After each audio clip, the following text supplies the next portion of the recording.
हे संपूर्ण प्रकरण महाराजगंजच्या फरेंदा तहसीलीचं आहे, जिथे पोस्ट अँड अकाउंटंट त्याच्या सेवेच्या शेवटच्या दिवशी लाच घेत आहे। हा व्हिडिओ शेवटपर्यंत पहा। त्यापूर्वी तुम्ही चॅनलवर पहिल्यांदा आला असेल तर चॅनलला जरूर सबस्क्राईब करून घ्या। राजन चौरासिया यांनी 1.5 वर्षापूर्वी स्टेटस सर्टिफिकेट बनवण्यासाठी फरेंदा तहसीलीमध्ये अर्ज केला होता। जेव्हा त्याची फाईल अकाउंटंटकडे पोहोचली तेव्हा त्याने रिपोर्ट दाखल करण्यासाठी पैशांची मागणी सुरू केली।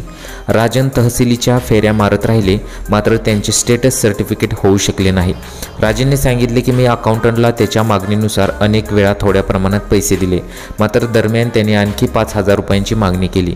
15 दिवसांपूर्वी मी माझ्या एका मित्रासह तहसीलला पोहोचलो तेव्हा 2,900 रुपये दिले होते। यावेळी राजनच्या सहकार्याने गुपचूप व्हिडिओ बनवला, जो सध्या सोशल मीडियावर व्हायरल होत आहे। आरोपी अकाउंटंट 30 नोव्हेंबरलाच निवृत्त झाला आहे। या व्हिडिओमध्ये तो व्यक्ती म्हणत आहे की मी रेशन विकून पैसे आणलेत आणि ते मोठ्या कष्टाने मॅनेज केले आहेत।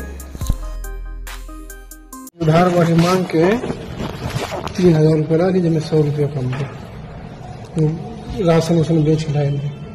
हम गेहूँ रखा चावल बता बिल्कुल बेच। अरे न नसरुद्दीन से पूछ ले बोले किसी से नसरुद्दीन होना नसरुद्दीन।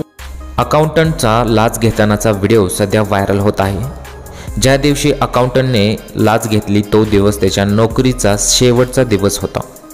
सध्या सोशल मीडियावरती हा व्हिडिओ प्रचंड प्रमाणात व्हायरल होत आहे। तुम्हाला याबद्दल काय वाटतं? तुमच्या प्रतिक्रिया आम्हाला कमेंट बॉक्समध्ये जरूर कळवा।